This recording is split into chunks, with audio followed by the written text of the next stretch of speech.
Ayat 42. ولا تلبسوا الحق بالباطل وتكتموا الحق وأنتم تعلمون. Dan janganlah kamu campur adukan. Dan janganlah kamu campur adukan kebenaran dengan kebatilan.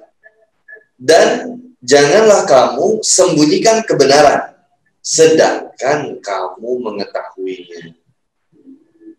Nah, udah langsung tahu kan karakter mereka? Siap, Abi. Masya Allah. Maka Ustaz Deden dijelaskan. Ini es campur atau apa nih maksudnya nih? Iya, es campur nih ya. Allahu Akbar. Wala talbisul haqqa bil batil. Mencampurkan kebenaran dengan kebatilan.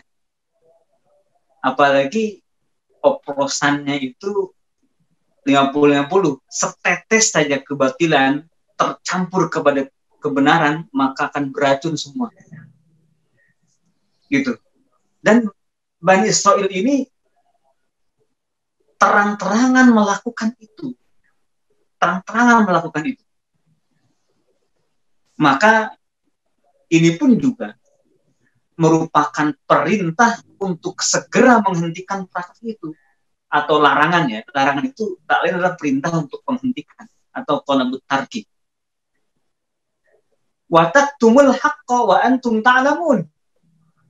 Kalau lihat tafsir, mereka itu menyembunyikan sifat-sifat Nabi Muhammad SAW yang terdapat di dalam kitab Taurat. Mereka sembunyikan dari masyarakat. Agar apa? Agar masyarakat tidak beriman kepada Rasulullah. Jadi ditutup oleh mereka.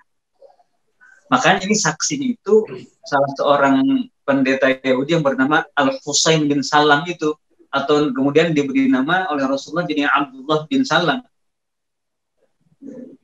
Kesaksian orang Yahudi, Bani Israel, bahkan itu termasuk ulamanya, ulama Bani Israel, yang ketika Rasulullah datang langsung beriman kepada Rasulullah SAW.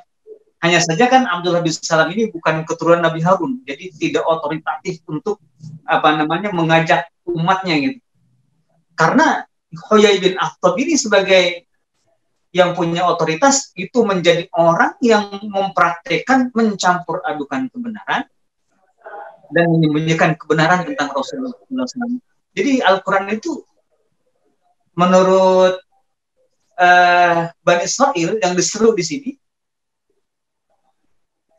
bukanlah kitab yang harus diimani dan Nabi Muhammad itu bukanlah nabi yang harus diimani karena tidak sesuai di dalam kitab mereka katanya itu, padahal yang aslinya adalah sesuai banget, tetapi mereka sembunyikan. Wa antum ta'lamun, tahu pada dalam hati menyeringai wajahnya menyeringai. Ini namanya penipu. Banyak sekali penipu ini. Baik. Kang Boni, supaya nanti semakin tegas lagi, saya komen dulu sedikit. Ini pekerjaannya Bani Israel ini mencampur adukan yang ayat dengan yang bukan ayat di kitab Taurat. Yang kedua, menyembunyikan kebenaran tentang karakteristik Muhammad SAW dan yang sudah jelas di dalam Taurat itu dirubah-rubah lagi. Kira-kira dia membuat ayat omnibus law, kira-kira begitu. Yang bisa menggusur. Ini kita bicara Bani Israel ya. Iya. Yang bisa menggusur semua ayat-ayat yang sudah baku itu. Untuk kepentingan kekuasaan, kepentingan ekonomi, politik, kepentingan-kepentingan keduniaan mereka. Kelompok dan golongannya. Itu kelakuannya. Wa antum ta'lamun ini sebetulnya bukan informasi, ancaman, hati-hati ya. Hukuman orang yang tahu beda lu dengan hukuman orang yang nggak tahu atau pura-pura nggak tahu. Gitu kira-kira Kang Boni tadaburnya. Sudut pandang terbaliknya. Keren. Masya Allah. Luar biasa. Ini berarti emang bukan orang yang tidak cerdas ini ya, Abi. Apa kira-kira bahasa Sundanya?